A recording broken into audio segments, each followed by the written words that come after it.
Begitu kata Imam Ibnu Taimiyah dalam kitab Majmu' Fatwa Ibnu Taimiyah. Kenapa Ustaz pilih pendapat Ibnu Taimiyah? Karena yang banyak melarang-melarang nih sekarang anak-anak buahnya Ibnu Taimiyah. Paham? Padahal Imam Ibnu Taimiyah dalam Majmu' Fatawa mengatakan siapa yang mengucapkan tahlil dihadiahkannya pahalanya pada yang meninggal sampai.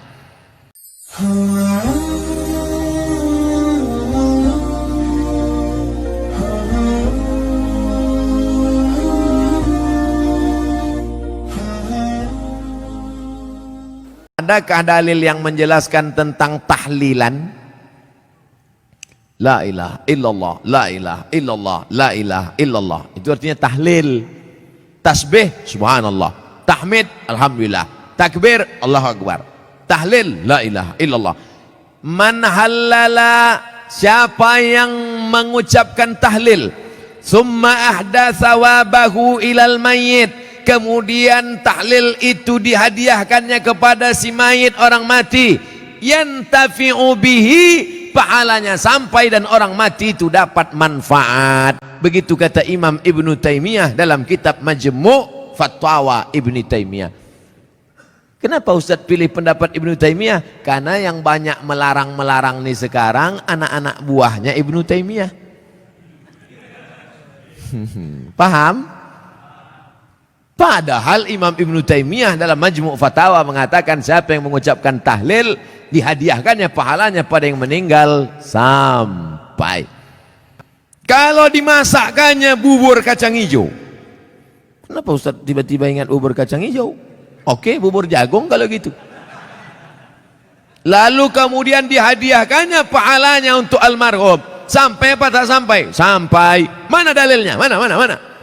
Kata Sa'ad, ummi matat, makku mati. Afa atasaddaqu anha, kalau aku bersedekah pahalanya sampai tak untuk emakku? Kata Nabi, tasaddaq, sampai. Sedekah engkau, sedekah. Ayu sadaqatu afdal, apa sedekah yang paling afdal? Kata Nabi, saqyul ma', sedekah yang paling afdal mengasih air minum. Kalau air minum saja sampai, apalagi gulai baung. Artinya sedekah sampai, sedekah sampai, tahlil sampai. Apa lagi? Bacaan Quran. Yasin wal Qur'anil Hakim, innaka laminal mursalin. Sampai apa tak sampai bacaan Quran pada orang meninggal dunia? Sampai. Bacaan Quran untuk orang meninggal dunia sampai. Mana dalilnya? Ketika Nabi SAW melewati suatu makam, diambilnya pelepah korma, ditusukkannya ke makam itu. La'allallaha an yukhaffifa adzabahuma ma lam yaybasa. Tasbih pelepah korma sampai pada orang yang meninggal. Apa komentar Imam Nawawi dalam kitab Majmu', dalam kitab Al-Minhaj Syarah Sahih Muslim Ibn Al-Ajjaj? Kalau tasbih pelepah korma saja sampai, apalagi bacaan Quran orang yang beriman. Buka kitab Ar-Ruh, punya Imam Ibnu Qayyim Al-Jauziyah, murid Imam Ibnu Taimiyah, punya murid namanya Ibnu Qayyim Al-Jauziyah, punya kitab namanya Ar-Ruh, diriwayatkan sampai kepada Imam Ahmad bin Ambal lewat di suatu makam, ada orang membaca Al-Quran, Imam Ahmad bin Ambal melarang, tapi orang itu menyebutkan riwayat hadis, ternyata perawinya thiqah, bahwa Nabi punya sahabat namanya Abdullah bin Umar, anak Umar bin Khattab, berpesan, kalau aku mati nanti bacakan di atas kuburku pada bagian kepalaku pangkal Al-Baqarah, pada bagian kakiku ujung Al-Baqarah. Itulah dalil bacaan Quran sampai untuk orang yang sedekah sampai, tahlil sampai, baca Quran sampai. Sudah saya sebutkan dalil-dalilnya. Tak juga percaya, saya tak bisa menjawab. Habislah. Saya cuma bisa minta nama lengkap supaya nanti kalau mati saya kirim. Kalau tak sampai, cepat-cepat kasih kabar.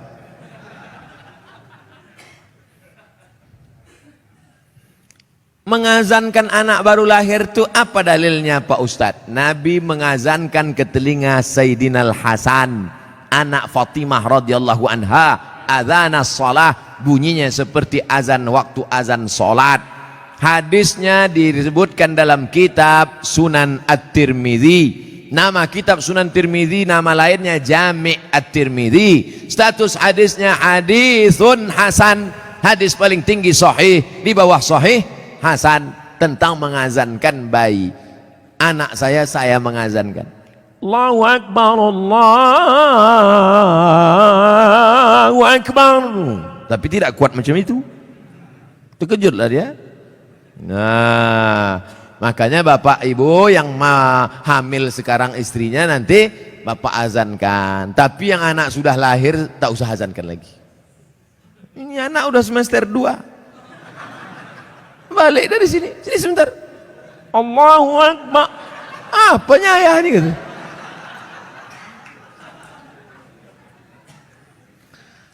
Saya mau tanya mengenai pernikahan uang hantaran. Bagaimana menurut pandangan Ustadz kalau si ibu wanita itu meminta uang hantaran mahar yang cukup tinggi? Ada tiga kemungkinan ini. Pertama, memang mau bertanya masalah hukum. Yang kedua, mau menyindir mak tua dari sini. Yang ketiga, mau menawar. Perempuan yang paling baik, aqalluha mahran, yang maharnya paling murah. Wahai ibu-ibu, turunkan harga mahar. Sebetulnya yang menetapkan harga mahar ini wali, ayah. Tapi sekarang banyak ayah yang anggota ISTI, Ikatan Suami Takut Bini. Maka yang berperan sekarang ibu-ibu, matre. Banyak perempuan lebih mau makan di daun daripada makan di pinggan.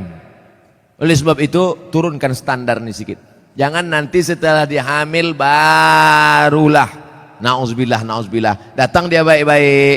Idza ja'akum man tardawna dinahu, kalau datang kepadamu orang yang baik akhlaknya, wa khuluquhu, baik agamanya, fazawijuhu, nikahkan dia. Illa taf'alu, kalau tak kau lakukan, takun fitnatun fil ardi wa fasadun arid, maka terjadi kerusakan yang amat sangat berat. Tolong jangan sampai anak-anak muda ini besok buat baleho turun ke jalan, turunkan harga mahar, turunkan harga mahar. Kemudian jodoh itu seperti apa Pak Ustadz? Apa orang yang sudah menikah terus meninggal, terus menikah lagi, apakah itu berarti jodohnya juga Pak Ustadz? Karena berjumpa orang berjodoh atau karena jodoh dia berjumpa? Memang jam-jam setengah 11 ini payah nangkap memang. Karena ada jodoh baru berjumpa atau karena berjumpa itu orang berjodoh? Karena ada jodoh lah maka berjumpa. Kalau tak ada jodoh sampai mati tak akan berjumpa. Kok Ustaz tahu? Saya pernah ngalami. Saya Dewan Juri Musabaqah Tilawatil Quran tingkat Provinsi Riau. Kalian pikir Ustaz alang-alang?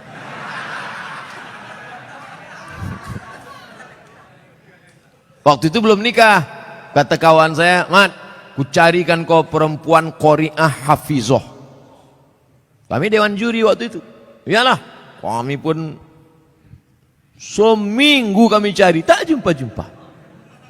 Setelah saya nikah, tahun berikutnya, pas kami sedang makan nasi goreng, berbisik kawan saya, Mat, yang kita cari tahun lalu, tuh di belakang. Tapi kita udah menikah. Maka kalau tak berjodoh takkan berjumpa. Karena ada jodoh itulah maka berjumpa.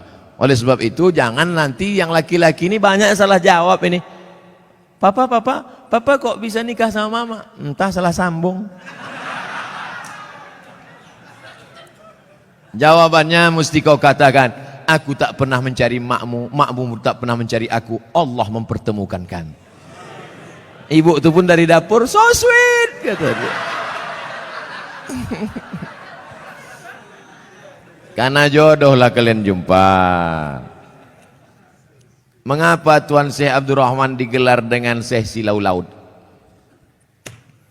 Syekh Abdul Rahman lahir di Kampung Rau, sekarang masuk Kabupaten Batubara.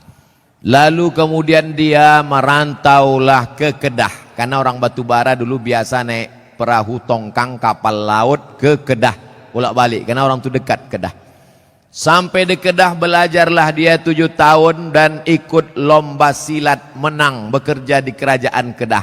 Setelah itu melanjutkan pendidikannya ke Tuan Syekh Wan Mustafa Al-Fatani. Fatani sekarang Thailand Selatan, Patani. 7 tahun di Patani. Setelah itu dibawalah oleh Syekh Wan Mustafa Al-Fatani ke Makkah Al-Mukarramah. Belajarlah dia dengan ulama-ulama di Makkah, di antaranya Syekh Hasbullah. Belajar fikih kepada Syekh Ahmad Khatib Al-Minkabawi. Setelah khatam belajar fikih, belajar tafsir, belajar hadis, belajar tasawuf, baliklah dia ke Rao.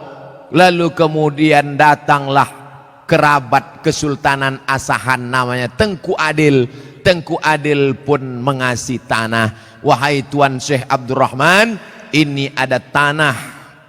Nama tanah itu Silau Laut. Maka orang menyebutnya tak lagi sebut namanya, tapi Tuan Syekh Silau Laut. Sama macam siapa tu? Tuan Syekh Besilam. Padahal nama aslinya adalah Tuan Syekh Abdul Wahab. Kampungnya di Rokan Hulu, namanya Rantau Binuang Sakti, tempat lahir Syekh Abdul Wahab Rokan. Tapi yang dipakai adalah Syekh Abdul Wahab Rokan. Sekarang jadi Kabupaten Rokan Hulu. Biasa itu. Tuan Syekh mana? Tuan Syekh Fulan. Nama kampungnya yang disebutkan. Tuan Syekh Purbabaru. Padahal namanya Tuan Syekh Mustafa Husain. Nah, jadi nama kampung yang disebut. Itu maka disebut Tuan Syekh Silau Laut karena nama kampung itu. Apa karomahnya Pak Ustadz? Banyak karomahnya disebutkan dalam buku, ditulis oleh cucunya.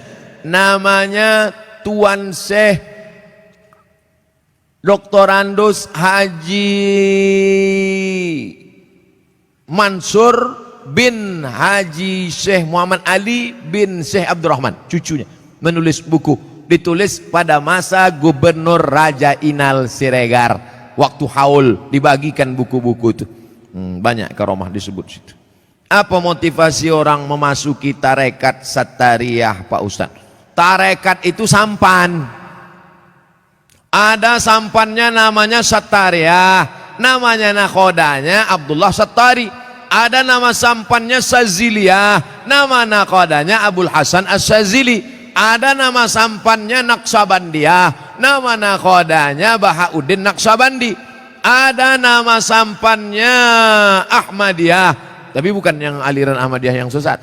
Tarekat Ahmadiyah, nama nakhodanya Sayyidi Ahmadil Badawi. Itu sampannya, tapi lautannya tetap la ilaha illallah Muhammadur Rasulullah. Jadi yang mau ikut tarekat sama aja macam naik sampan. Lautnya la ilaha illallah, sampannya macam-macam. Ada yang mau sampan naik speedboat, mau cepat. Ada satu yang naik kapal tongkang kayu. Dia mau slow. Kau tak ikut? Enggak, aku mau menikmati laut ini, mau slow aja. Nah, macam-macam. Begitu lebih kurang gambaran tentang tarekat. Tarekat artinya jalan. Jalan mendekatkan diri kepada Allah Subhanahu wa ta'ala. Apa doa anak terhadap orang tuanya itu sampai? Hadis Sahih Muslim.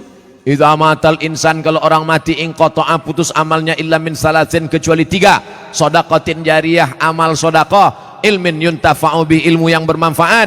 Yang ketiga, waladin salihin yad'ulah, anak yang soleh. Makanya kita selalu minta doa, Rabbi habli minas salihin.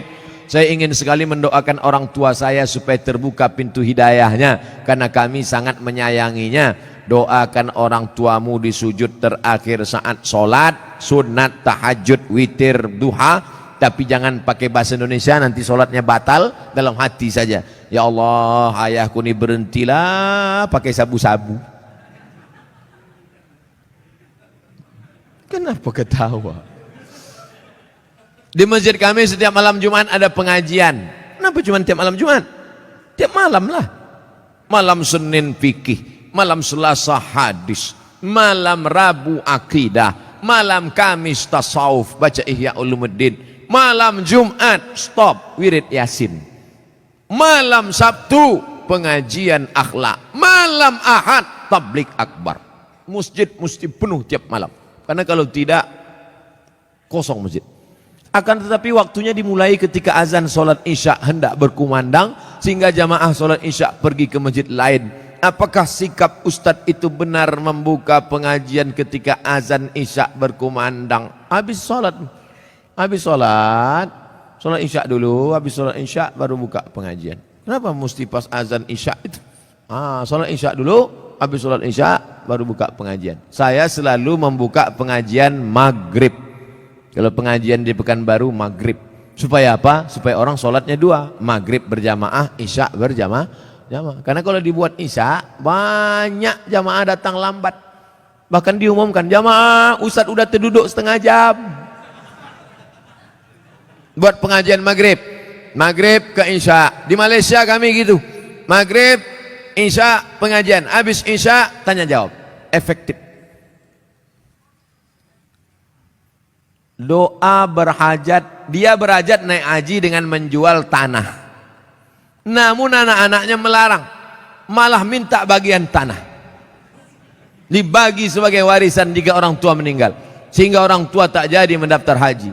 Bagaimana sikap orang tua dan sikap anak-anaknya ini? Desa kami banyak tanah ladang lebar-lebar Pak Ustaz. Oh, kalau dapat anak tak bertuah ini udah jadi. Datanglah emak-emak umur 70 tahun menggigil. Saya habis pengajian subuh, Ustadz, anak saya melarang saya karena saya mau pergi umroh. Dilarangnya karena dia katanya dapat warisan. Saya bilang, mestinya dia yang menggendong engkau sampai ke Makkah, balik lagi. Kau gendong makmu ini ke Makkah, jalan kaki, tawaf, sa'i, umroh, balik lagi ke Medan. Belum tentu dapat. Kau tebus sekali dia menjerit waktu mengeluarkan engkau dari perutnya. Ini tanah-tanah dia. Dia belum mati lagi. Udah kau atur pula harta warisannya. La ilaha illallah. Tak mencium bau surga orang durhaka. La yadkhulul jannah. Tak masuk surga. Siapa itu? Uququl walidain. Durhaka pada orang tua. Dia mau pergi haji, biar pergi haji. Mak, aku tak bisa membahagiakan kau, mak. Mestinya aku membayarkan ONH nih. Mestinya aku membawa engkau ke Makkah. Aku tak bisa. Ini di tanah-tanah dia. Mau berangkat dia. Berangkat di tanah suci. Ini harta dia pula ditahan. Disuruh pula bagi dia sebelum mati. La ilaha illallah Muhammad Rasulullah. Naik darah tinggi saya.